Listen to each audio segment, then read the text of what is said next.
आज हम लोग फिर रूबरू हो गए हैं। टॉपिक है द्विघात समीकरण। इसके पहले हम लोग द्विघात बहुपदों पर विशेष चर्चा किया था।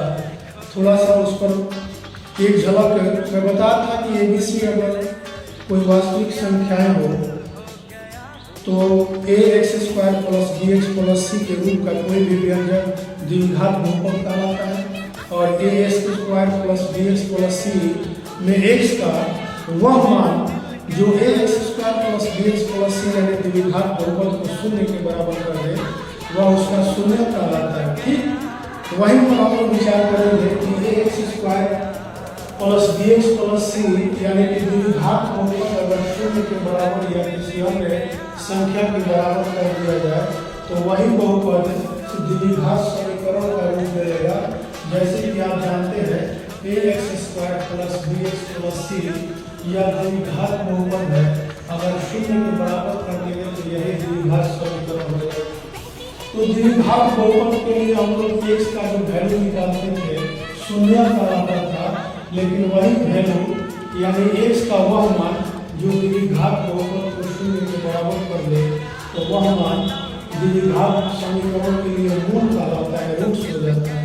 तो हम लोग इस पर द्विघात समीकरण के मूल के बारे में जान गए कि जो बहुपद का शून्य कहलाता है वह समीकरण के लिए मूल हो जाएगा। अर्थात द्विघात है बहुपद के लिए दो शून्य था तो द्विघात समीकरण के लिए दो मान होगा, मूल होगा। उस मूल को अल्फा और बीटा के द्वारा दर्शाया जाता है।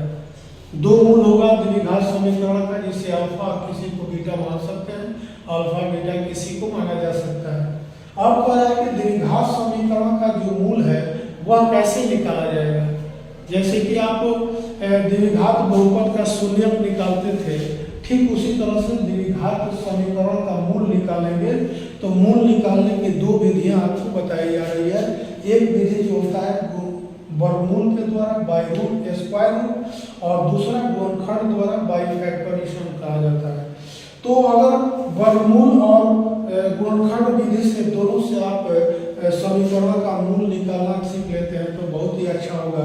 जैसे एक समीकरण दे दिया है 9x² - 25 = 0, तो इसको हम लोग चाहेंगे कि गुणनखंड के द्वारा निकाल लें और वर्गमूल द्वारा निकाल कर दोनों मेरा बचपन कटा